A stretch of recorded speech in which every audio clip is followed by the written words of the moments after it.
बच्चों ये integration previous year questions का पार्ट 1 है। मैं ऐसे बहुत सारे प्रीवियस ईयर क्वेश्चंस के सेट बनाने वाला हूं। तो यहाँ पे हम 5 क्वेश्चन सॉल्व करेंगे और ये 5 क्वेश्चंस में कुछ क्वेश्चंस ऐसे होंगे ना जिसको आप खुद से ट्राई करोगे तो नहीं हो पाएगा। वही बच्चा कर पाएगा इन क्वेश्चन को जिसने ऑलरेडी पहले किया हुआ है, नहीं तो नया बच्चा इसको सॉल्व नहीं कर पाएगा। तो यहाँ पे एक्चुअली में पहला क्वेश्चन देखो, पहला क्वेश्चन बहुत जबरदस्त सवाल है आपका। तो यहाँ पे क्या integration of log x minus 3 upon में log x to the power 4 dx। आप करना, क्वेश्चन देखा आपने, पोस्ट किया, खुद से ट्राई किया, नहीं हुआ तो वीडियो को दोबारा प्ले करना, राइट। तो यहाँ पे आप बोलोगे सर इसमें हम क्या लगाएं, तो आप क्या करना है यहाँ पे log x को ना t के बराबर रखना। अच्छा t के बराबर रख दिया सर, तो क्या यहाँ पे सब्स्टिट्यूशन मेथड लगेगा, डायरेक्टली इसका डिफरेंशिएशन कर दे और d with respect to x। तो लेकिन यार इसका डिफरेंशिएशन करोगे ना तो ये आ जाएगा 1 by x is equal to dt by dx। लेकिन फिर x तो तब भी रह गया ना आपका, क्या करोगे आप x का। तो यहाँ पे मैं बताता हूं कि इसको हम बोलते हैं नेचुरल लॉगरिथम, जिसका बेस क्या होता है, e होता है। इसे क्या बोलते हैं, नेचुरल लॉगरिथम बोलते हैं। आपको पता है लॉगरिथमिक फंक्शन और एक्सपोनेंशियल फंक्शन है एक दूसरे के इनवर्स फंक्शन है। तो यहां पे अगर ऐसे लिखा है ना, आप इसको चेंज करके e की power t is equal to x लिख सकते हो। सर ये थोड़ा सा समझ नहीं आया, क्या आपको एग्जांपल बता सकते हो। तो देखो बच्चों, अगर मैंने लिख दिया 2 की पावर 3 इज इक्वल टू 8, 2 की पावर 3 इज इक्वल टू 8, जहां पे मान लो ये जो 2 है ना ये हमारा बेस है, इसको क्या बोलते हैं, इसको बेस बोलते हैं, दिस इज बेस। और ये क्या है आपका, ये आपका एक्सपोनेंट है, ये क्या है आपका एक्सपोनेंट है, ठीक है। तो 2 की पावर 3 इज इक्वल टू 8 जब आप लॉग करते हो ना, लॉग में पता क्या होता है, लॉग ऑफ जो आपका यहाँ पे आंसर आया वो यहाँ रख देना, जो आपका बेस है वो नीचे रखना होता है, और इज इक्वल टू जो ऊपर पावर में होता है ना वो ये आता है। तो एक्चुअली में ये दोनों ना एक्सपोनेंट और एक्सपोनेंशियल फंक्शन और लॉगरिथमिक फंक्शन एक दूसरे के इनवर्स है, कैंसिल आउट करते दोनों एक दूसरे को। तो यहाँ पे e की power t is equal to x हो गया। Now differentiating both side, differentiate both sides with respect to x। तो आपने बोला सर ये हो जाएगा e की power t dt by dx is equal to dx by dx, जो कि 1 के बराबर हो जाएगा। तो आप बोलोगे sir dx is equal to e की पावर t dt आ जाएगा, ठीक है बच्चों। तो अभी आपको यहाँ पे क्या करना है, जहां पे भी आपको log x लिख रहा है वहां पे आप t लगा दोगे, और जहां पे भी आपको dx दिख रहा है वहां पे आप e की पावर t dt लगा दोगे। तो यहाँ पे इसका आंसर कुछ ऐसे बनेगा, तो आप बोलोगे सर ये हो जाएगा हमारा t माइनस 3 अपॉन में t की पावर 4 इनटू dx के जगह पे क्या आ जाएगा, e की पावर t dt। तो यहां पे ना अब देखना, अब असली गेम चालू होता है। अब आपको लगेगा कि यार इस क्वेश्चन को ना कितने लंबे तरीके से सॉल्व करना पड़ेगा, लेकिन अब देखना क्या करने वाला हूं मैं। तो ये देखना, यहां पे इसको मैं स्प्लिट कर लिखूंगा 1 अपॉन में t की पावर 3 माइनस 3 अपॉन में t की पावर 4, और ये e की पावर t यहां लिख दो। अब कुछ बच्चे क्या करेंगे, कुछ क्या मोस्टली बच्चे क्या करेंगे, वो क्या करेंगे, वो इस e की पावर t को इससे भी मल्टीप्लाई कर देंगे, e की पावर t को इसके भी मल्टीप्लाई करने के बाद इंटीग्रेशन बाय पार्ट्स वाला तरीका यहां पे लगाएंगे। तो जब इंटीग्रेशन बाय पार्ट्स वाला तरीका यहां पे लगाएंगे ना, तो होने क्या वाला है यहां पे, तो ये हो जाएगा आपका गलत। ऐसे नहीं करना, गलत नहीं होगा, बहुत लंबा मेथड बढ़ जाएगा। अब क्या करना है, सिंपली आपने एक चीज सीखा होगा कि अगर मेरे को दे रखा है यहाँ पे ऐसे e की power x f of x plus f dash x अगर मेरे को दे रखा है ना, तो इसका आंसर पता है क्या होता है, इसका आंसर होता है मेरे प्यारे बच्चों e की power x f of x plus c, ये होता है। तो आप खुद देखो यहां पे जो मैंने लिखा हुआ है 1 बाई टी की पावर 3, जिसको हम बोल सकते हैं t की पावर माइनस 3। अगर आप इसका डिफरेंशिएट करोगे, इसका डिफरेंशिएशन करोगे d by dt of t की पावर माइनस 3 का डिफरेंशिएशन क्या आएगा, तो आप बोलोगे सर n इंटू x की पावर, x तो है नहीं यहाँ पे t है ना, तो अरे यार,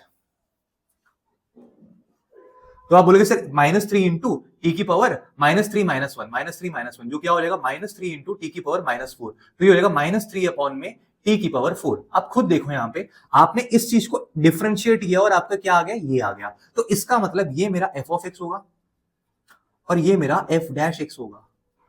तो इसका आंसर मेरा बराबर आ जाएगा e की power T F of x, जो कि हो जाएगा 1 अपॉन में टी क्यूब प्लस सी। लेकिन टी तो एक्चुअली में क्वेश्चन में नहीं था, हमने लेट किया हुआ है। तो टी की जगह पे आप क्या लिखोगे, जो आपने एक्चुअली में माना हुआ था ना वही। तो इसको ऐसे लिखना, e की पावर, t क्या था, log x प्लस अपॉन में t का क्यूब, मतलब log x का क्यूब प्लस सी। क्या सर आंसर फाइनल हुआ, नहीं हुआ। आप देखो e और log मैंने पहले ही बोला था इनवर्स फंक्शन होता है, दोनों एक दूसरे को काट देते हैं। तो बचा हुआ जो वेरिएबल होगा ना यहाँ पे फंक्शन होगा वो नीचे आ जाएगा, और ये हो जाएगा e log x की पावर 3 प्लस सी। ये आपका पहले क्वेश्चन का फाइनल आंसर है। आई होप आपको ये समझ आ गया होगा। आप चलते हैं नेक्स्ट क्वेश्चन की तरफ। तो बच्चों ये अपना second question, integral of dx upon में root x plus cube root of x। तो यहाँ पे स्क्वायर रूट है, ये क्यूब रूट है। इसको ना मैं एक और बार रीराइट करूंगा। कैसे करूंगा, तो आप बोलोगे सर ये हो जाएगा dx अपॉन में x की पावर 1/2 प्लस x की पावर 1/3। अब इस क्वेश्चन में करे तो करे क्या, तो यहां पे देखना बच्चों कि x की पावर यहाँ पे 1/2 है और यहाँ पे x की पावर 1/3 है। तो आप एक बात बताओ कि 2 और 3 का एलसीएम क्या होता है? LCM of 2 and 3, LCM of 2 and 3, तो आप बोलोगे सर 6 होता है। तो मैं यहाँ पे ना एक काम करता हूं, मैं यहाँ पे x को t की पावर 6 ले लेता हूं।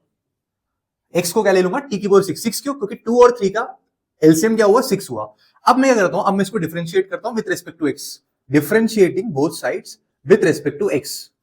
तो ये हो जाएगा 1 इज इक्वल टू 6 t की पावर 5 dt बाई dx, और dx वहां जाएगा तो ये हो जाएगा dx, राइट। तो जहां पे भी आपको dx दिखा ये लिखो, और जहां पे भी आपको x दिखा t की पावर 6 लिखो। तो इसको अगर मैं रीराइट, इसको i ले लेते हैं, तो इसको अगर मैं रीराइट करता हूं तो ये क्या हो जाएगा? आप बोलोगे सर dx की जगह पे 6 इंटू टी की पावर 5 dt अपॉन में यहां पे क्या हो जाएगा? x की पावर 1/2 है। देखो x की पावर 1/2 है, तो x की जगह पे t की पावर 6 रखोगे और उसकी भी पावर 1/2 हो जाएगा। यहां पे x की जगह पे t की पावर 6 रखोगे और उसकी पावर 1/3 हो जाएगा।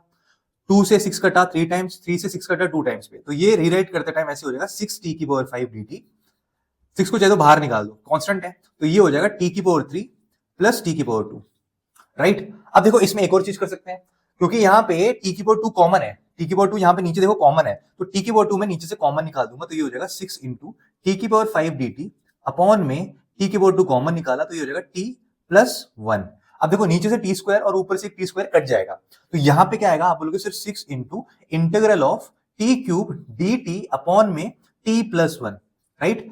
टी क्यूब अपॉन में टी प्लस 1। मेरे प्यारे बच्चों समझना, मैं आपको ये क्वेश्चन करने के ना 2 अप्रोच बताऊंगा। तो सबसे पहला अप्रोच होता है पॉलिनोमियल डिवीजन, पॉलिनोमियल डिवीजन, और दूसरा तरीका होता है एल्जेब्राइक मेथड। दोनों मेथड समझाता हूं, जो आपको आसान लगता है आप वो मेथड चूज करना, एल्जेब्राइक मेथड। तो पॉलिनोमियल डिवीजन में क्या होगा? मुझे टी क्यूब को ना मैं यहां डिवाइड करता हूं, टी क्यूब को मुझे डिवाइड करना है किससे? मेरे को डिवाइड करना है टी प्लस 1 से, तो मैं यहां पे डिवाइड करता हूं। तो मैंने बोला कि भाई मुझे क्या चाहिए? यहाँ पे टी क्यूब चाहिए, तो टी क्यूब चाहिए तो मैं क्या लिखूंगा? यहाँ पे टी स्क्वायर लिखूंगा। तो टी इंटू टी स्क्वायर ही टी क्यूब होता है, लेकिन यहाँ पे प्लस 1 भी तो है, तो plus 1 into t square plus T square हो जाएगा। साइन यहाँ पे रिवर्स कर दो, तो ये टी क्यूब और टी क्यूब कट जाएगा और ये माइनस टी स्क्वायर आ जाएगा यहाँ पे। अब तुम्हें क्या करना है? अब तुम्हें यहाँ पे एग्जैक्टली माइनस टी स्क्वायर चाहिए तो किससे मल्टीप्लाई करना पड़ेगा? एक माइनस टी से मल्टीप्लाई करना पड़ेगा। तो टी को माइनस टी से मल्टीप्लाई करूंगा तो माइनस टी स्क्वायर आ गया, और प्लस 1 को माइनस टी से मल्टीप्लाई करूंगा तो माइनस टी आ जाएगा यहाँ पे। अब इस साइन को पलट दोगे तो ये तो कैंसिल आउट हो जाएगा, ये पूरा कट जाएगा, ये बचेगा यहाँ पे आपके पास प्लस टी। तो प्लस टी चाहिए आपको, सेम टी लिखने के लिए आपको यहाँ पे प्लस 1 करना पड़ेगा। टी इंटू 1 टी ही होता है, प्लस 1 प्लस 1 प्लस 1 हो जाएगा। लेकिन आपको टी कैंसिल आउट करना है ना, तो साइन रिवर्स कर दिया और यहाँ पे भी साइन रिवर्स कर दिया, टी कैंसिल आउट हो गया, ये 0 और ये हो जाएगा -1। ठीक है, तो मैं क्या करूंगा ना, मैं यहाँ पे जो मैंने ये लिखा हुआ है टी क्यूब अपॉन में T plus 1, T cube upon में टी प्लस 1 को बच्चों ऐसे भी लिख सकते हैं, T square minus T plus 1 -1 upon में ये -1 अपॉन में टी प्लस 1, ऐसे भी लिख सकते हो। इतना रिमाइंडर बच गया ना हमारा, और ये था हमारा डिवाइजर। तो ये क्वेश्चन प्लस रिमाइंडर अपॉन में डिवाइजर, मैंने ऐसे लिख दिया इसको। तो यहाँ पे मेरे प्यारे बच्चों अभी जो मैंने निकाला ना टी क्यूब अपॉन में टी प्लस 1, तो टी क्यूब अपॉन में टी प्लस 1 के जगह पे मैं ये जो लिखा हुआ है ना मैं इसको रख दूंगा, तो ये मेरा इंटीग्रेशन हो जाएगा। Integration is equal to integral of 6 into T cube upon में टी प्लस 1 की जगह पे सेम चीज, T square minus T plus 1 -1 upon में T plus 1, right, D T, right. अब आप बोलोगे सर यहाँ पे ना एक काम करते हैं, 6 तो कांस्टेंट है तो 6 को बाहर निकाल लेते हैं, तो 6 बाहर आ जाएगा और ये हो जाएगा integral of T square minus T plus 1 और -1 बाई टी प्लस 1।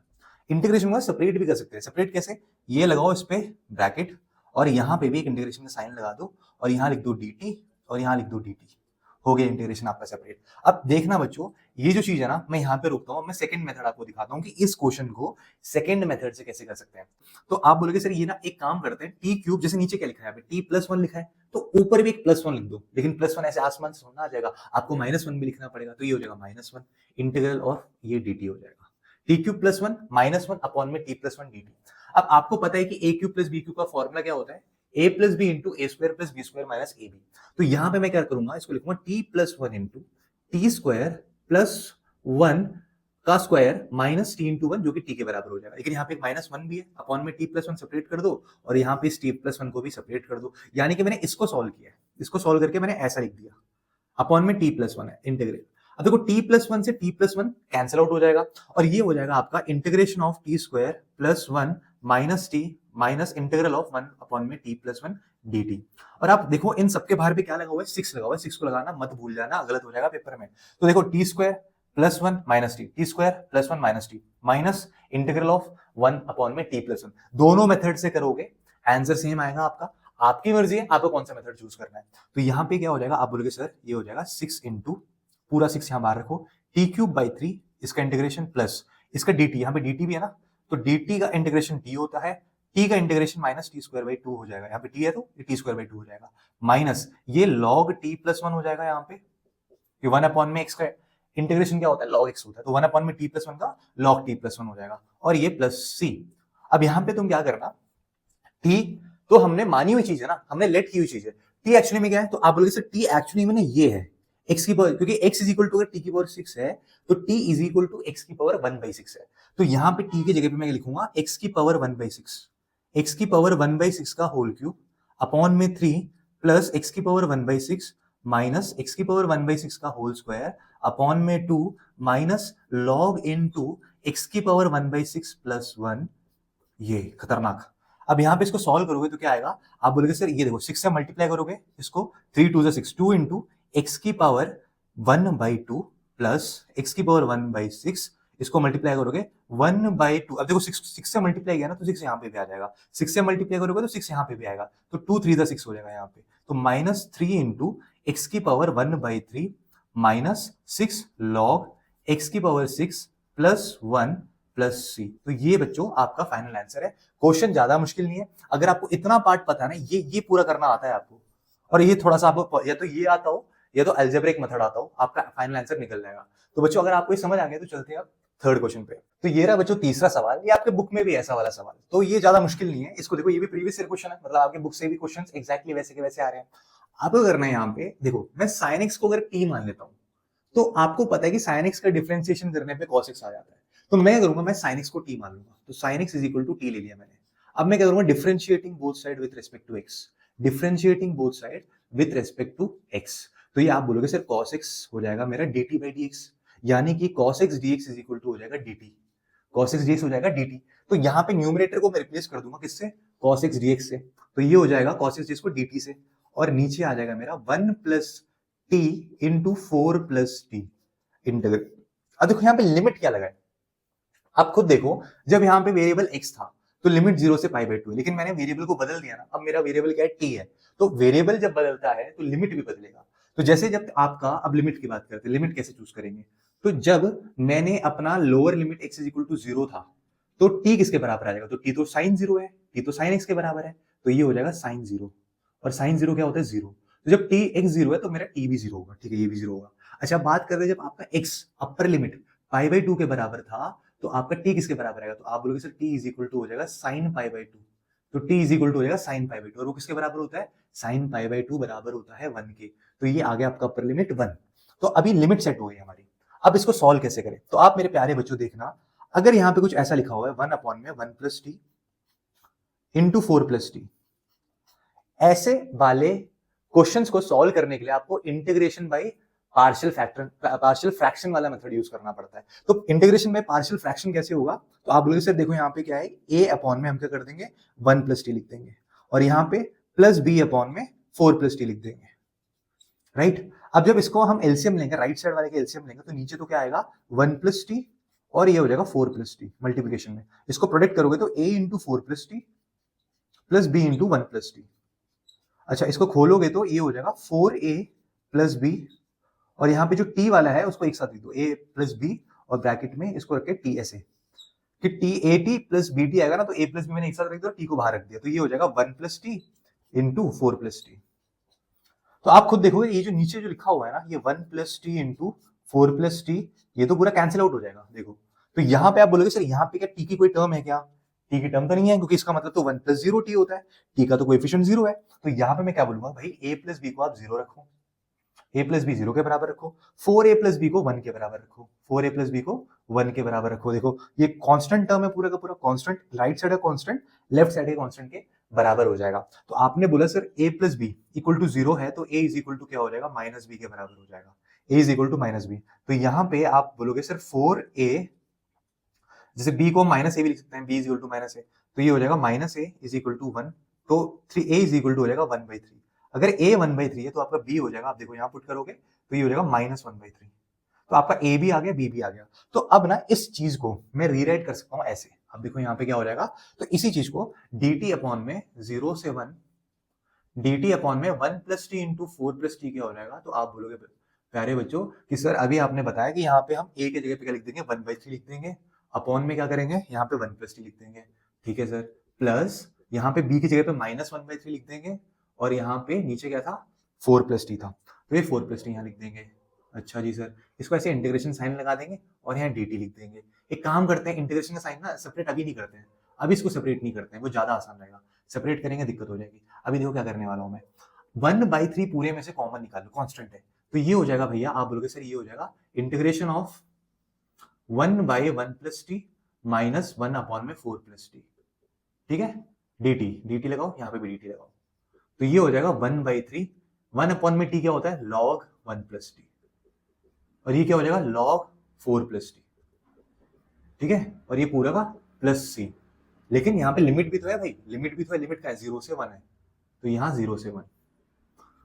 इसको जब आप सॉल्व करोगे तो ये क्या होगा, अपर लिमिट में इसको कैसे लिख सकते हो आप, इसको लिख सकते हो ऐसे, log, आपको पता है ना log a minus log b जो होता है वो बराबर होता है log a बाई b के। तो यहाँ पे मैं इसको ना, log a है ये माइनस log b है ये, तो यहाँ पे मैं लिख दूंगा log 1 प्लस टी अपॉन में log 4 प्लस टी, राइट। अब इसके ऊपर ना मेरे को क्या लगाना है, मेरे को लगाना है लिमिट 0 से 1 जो है, तो upper limit minus lower limit आपको पता ही है, तो 1/3 इंटू यहाँ पे क्या हो जाएगा, upper limit log 1 plus 1 2 upon में 4 plus 1 5 minus lower limit log 0 लगाओगे तो ये हो जाएगा 1 अपॉन में ये 4 हो जाएगा, 1 अपॉन में 4। तो आपको अगेन आपको पता ही क्या करना है यहाँ पे, तो ये हो जाएगा, आप बोलोगे sir log a minus log b is log a by b, तो ये हो जाएगा log 2/5 इंटू 4/1, डिवाइड कर दिया मैंने, इसको इससे डिवाइड करा तो ऐसे आएगा, तो ये हो जाएगा 1/3 log ऐसे plus c which is 1/3 log 8/5 plus c।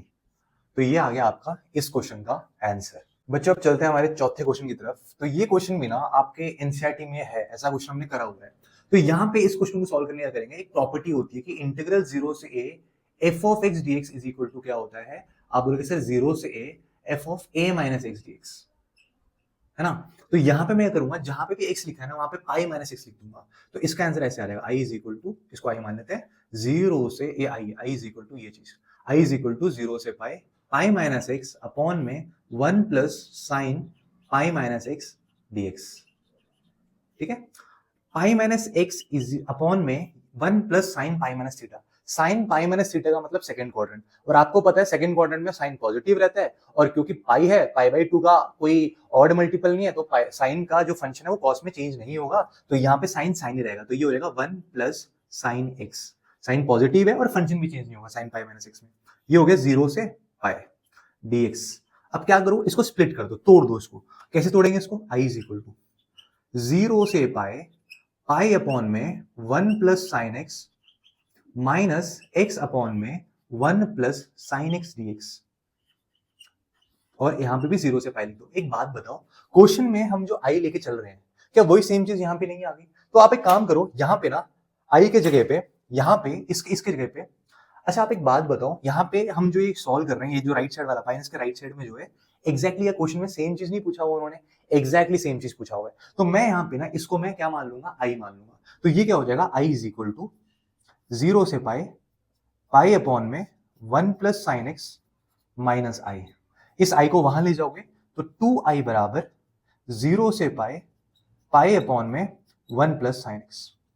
हमें अब क्या है ना, हमें इसकी वैल्यू निकालनी है, इस पे छोड़ दो, 2 को लास्ट पे नीचे लेके जाएंगे, इसको यहीं रहने दो, हमें इसकी वैल्यू को सॉल्व करना है। इसकी वैल्यू कैसे सॉल्व करें, इस इंटीग्रेशन कैसे सॉल्व करें, तो आप बोलोगे sir 2i is equal to क्या आया हमारे पास, 0 से पाई अपॉन में 1 प्लस साइन x। तो मेरे प्यारे बच्चों इसको सॉल्व करने के लिए करते हैं, ऊपर नीचे ना 1 माइनस साइन x से मल्टीप्लाई कर देते हैं, यहाँ पे भी 1 माइनस साइन x से मल्टीप्लाई कर दो, और यहाँ पे भी 1 माइनस साइन x से मल्टीप्लाई कर दो, तो नीचे तो क्या आ जाएगा, आप बोलोगे सर ये तो हो जाएगा pi into 1 minus sine x upon में ये क्या हो जाएगा बच्चों, तो आप बोलोगे सर ये हो जाएगा 1 minus sine square x, 1 minus sine square x, और ये 2i के बराबर है, और यहाँ पे 0 से पाई है, तो आप बोलोगे सर ना एक काम करते हैं, पाई तो कांस्टेंट है, पाई को भी हम बाहर निकाल सकते हैं, तो पाई को बाहर निकाल लो, और ये हो जाएगा 0 से पाई, ये वाला जो पाई था ना कांस्टेंट बाहर निकाल लिया, 1 माइनस साइन एक्स अपॉन में cos square x. 1 minus sign square x क्या होता है, sign square x plus cos square x, आपको पता है ना 1 के बराबर होता है, तो यहाँ पे हो जाएगा कॉस स्क्वायर एक्स। अब आपको क्या करना है, बहुत सिंपल, स्प्लिट कर दो, 1 अपॉन में कॉस स्क्वायर एक्स, पाई लगा दो, यहाँ पे पूरा ब्रैकेट लगाओ, 0 से pi minus sine x upon में कॉस स्क्वायर एक्स, इंटीग्रेशन 0 से पाई, और यहाँ पे ब्रैकेट क्लोज, और ये हो गया 2i। 1 अपॉन में कॉस स्क्वायर एक्स होता है seek x, six square x, 1 upon में कॉस स्क्वायर एक्स होता है सिक्स स्क्वायर एक्स, तो 0 से पाई सिक्स स्क्वायर एक्स, बाहर एक पाई पड़ा हुआ है, माइनस साइन एक्स अपॉन में कॉस एक्स होता है टैन एक्स, और बचा हुआ एक कॉस एक्स जब मैं ऊपर लेके जाऊंगा तो हो जाएगा सीक एक्स। तो ये हो गया मेरा 0 से पाई। अब खुद देखो मेरे प्यारे बच्चों, ये जो क्वेश्चन होगा ना, integral of sec square x क्या होता है, तो आप बोलोगे सर टैन एक्स होता है। Integration of sec square x क्या होता है, integral sec square x d x कितना होता है, टैन एक्स होता है, टैन एक्स। तो ये मेरा आ जाएगा 2i बराबर पाई इंटू टैन एक्स, जो कि है उसका लिमिट है 0 से पाई, माइनस, अब टैन एक्स क्या होता है, टैन एक्स सीक एक्स का इंटीग्रेशन होता है, सीक एक्स टैन एक्स का seek x, seek x tan x का क्या होता है, सीक एक्स, सीक एक्स होता है, तो ये हो जाएगा माइनस सीक एक्स, और ये 0 से पाई। अच्छा आप बताओ कि अगर मैं इसमें लिमिट डालूंगा तो पाई इंटू टैन की करते हैं, टैन पाई क्या होता है, टैन पाई, तो टैन पाई होता है, आप बोलोगे sir sine pi by cos pi, sine pi by cos pi, cos pi पता है आपको कितना होता है, कॉस पाई आपको पता है कितना होता है, कॉस पाई होता है -1, लेकिन साइन पाई तो 0 होता है, तो ये 0 बाय -1 0 हो जाएगा, तो ये तो 0 हो जाएगा, माइनस टैन 0, टैन 0 कितना होता है, साइन 0 बाय कॉस 0, कॉस 0 कितना होता है 1 होता है, तो इसका आंसर आ जाएगा 0। यहाँ पे आपके पास है सीक, ये है सीक, अच्छा ये तो पूरा से ब्रैकेट में रखना, sec pi minus sec 0, sec pi कितना होता है, तो आप बोलोगे सर सीक पाई का मतलब होता है, सीक पाई मतलब 180 डिग्री, 180 डिग्री कितना होता है, तो आप बोलोगे सर ये हो जाएगा हमारा cos 180 डिग्री का उल्टा, 1 अपॉन में cos 180 डिग्री, और आपको मैंने अभी बताया cos 180 कितना होता है, -1 होता है, तो 1 अपॉन में -1, -1 ही तो होगा ना, तो यहाँ पे हो जाएगा -1, माइनस सीक 0 कितना होता है, 1 अपॉन में cos 0, और आपको पता है cos 0 की वैल्यू क्या होती है, 1 होती है, तो 1 अपॉन में 1 ही होता है, तो ये हो गया -1 ऐसे, और यहाँ पे पाई लगा हुआ है, और ये बाहर 2i लेफ्ट साइड में लिखा हुआ है, 2i is equal to pi into 0 minus ये फलाना चीजें जो भी लिखी हुई है यहाँ पे, तो इसको मैं लिखूंगा रीराइट करके, तो 2i is equal to pi into ये क्या हो जाएगा, -1 -1 -2 तो ये +2 हो जाएगा, +2, 2 से 2 कटा, i की वैल्यू क्या आ गई, पाई आ गया, पाई प्लस सी आप लिख सकते हो यहाँ पे, दिस इज पाई प्लस सी, ये आपका इसका इंटीग्रेशन हो गया। आई होप आपको ये क्वेश्चन समझ आ गया होगा। लास्ट क्वेश्चन की तरफ बढ़ते हैं। तो बच्चों ये क्वेश्चन ना बहुत आसान है, बहुत इजीली हो जाएगा, प्रीवियस ईयर क्वेश्चन है ये भी। तो यहाँ पे देखना बच्चों, इसको मैं लिखूंगा i is equal to integral sine 3x। अब साइन 3x का फॉर्मूला क्या आप जानते हो बच्चों, साइन 3x होता है 3 sin x minus 4 sin cube x। तो आप यहाँ पे साइन 3x के जगह पे ना इसको सब्स्टिट्यूट कर देना, तो ये हो जाएगा 3 sin x minus 4 sin cube x upon में sin x, और ये dx। एक काम करो, क्या काम करे, यहां से साइन को काट देते थे, वो यहां से एक साइन कॉमन निकल जाएगा, तो ये वाला साइन और ये वाला साइन कट जाएगा, तो यहाँ पे हो जाएगा 3 minus 4 sign square x dx, right. नीचे कुछ भी बचा नहीं क्योंकि हमने काट दिया ऑलरेडी, यहाँ से कॉमन निकाल दिया साइन एक्स को। तो अब एक बात बताओ बच्चों, अगर इसको मैं सेपरेट करता हूँ, इसको क्या करता हूँ मैं सेपरेट करता हूँ, तो ये हो जाएगा इंटीग्रल 3 dx माइनस इंटीग्रल 4 को बाहर निकाल दो साइन स्क्वायर एक्स। और आप बोलोगे सर साइन स्क्वायर एक्स का तो हमें नहीं पता, बट साइन स्क्वायर एक्स को मैं लिख सकता हूँ ऐसे, देखो cos 2x जो होता है ना वो होता है 1 माइनस 2 साइन स्क्वायर एक्स, होता है कि नहीं होता है, तो मैं साइन स्क्वायर एक्स को लिख सकता हूँ, 2 साइन स्क्वायर एक्स को लिख सकता हूँ, 2 sine square x is equal to 1 minus cos 2x, and इसको मैं यहां लेके जा सकता हूँ, या फिर एक काम करो, इस 4 में से ना इस 2 को अंदर ही मल्टीप्लाई कर दो, एक 2 को बाहर रहने दो, एक 2 को अंदर मल्टीप्लाई, क्योंकि 4 इज 2 इंटू 2, एक 2 मैंने बाहर रखा, एक 2 मैंने अंदर मल्टीप्लाई कर दिया, तो यहाँ पे 2 साइन स्क्वायर एक्स आ गया। इस 2 साइन स्क्वायर एक्स को मैं क्या करूंगा, integral 3 dx minus 2 into 1 minus cos 2x, 2 sine square x की जगह पे मैं ये चीज लिख दूंगा 1 माइनस cos 2x dx, ठीक है। अब क्या करना है, 3 dx आपको पता है कि कितना होता है, 3x होगा, माइनस 2 इंटू आपने क्या करा, आपने इसको जब इंटीग्रेट करा 2 dx माइनस 2 इंटू, देखो माइनस माइनस प्लस हो जाएगा 2 cos 2x dx, तो इसका इंटीग्रेशन करोगे तो क्या आएगा, आप बोलोगे सर 3x माइनस 2x, ये आ जाएगा प्लस 2 cos 2x का क्या होता है, cos का इंटीग्रेशन होता है sin x, तो आप बोलोगे सर sin 2x होता है, और क्योंकि यहाँ पे 2 है इसके साथ, आपको पता है ना पहले पूरे का पूरा फंक्शन का इंटीग्रेशन होता है, फिर उसके साथ में जो वेरिएबल लगा होता है उसके साथ भी होता है, तो 2x का क्या हो जाएगा, अपॉन में 2, अपॉन में 2 आ जाएगा, इसके साथ जो लिखा होता है वो अपॉन में आ जाता है, तो ये 2 कट गया और प्लस c, तो ये हो जाएगा x plus sine 2x plus C. तो बच्चों आज की वीडियो यहाँ तक। आई होप कि मैंने जो 5 क्वेश्चन कराए बहुत अच्छे से आपको समझ आ गए होंगे। कोई भी डाउट्स है तो कमेंट सेक्शन में जरूर लिखना। आपके पास अगर कोई और इजी वे इन क्वेश्चन को करने का वो भी बताना, अगले वीडियो में मैं उसको जरूर कंसिडर करूंगा। तो बच्चों अगर आपको मेरी वीडियो अच्छी लग रही है, आप चाहते हो कि ऐसे में और भी पार्ट्स लेके आऊं प्रीवियस ईयर क्वेश्चंस के, तो यार लाइक शेयर सपोर्ट कर देना। नया चैनल है, आपके सपोर्ट की और आपके प्यार की बहुत ज्यादा जरूरत है। तो मिलता हूं आपसे नेक्स्ट पार्ट में, तब तक के लिए बाय बाय, टेक केयर।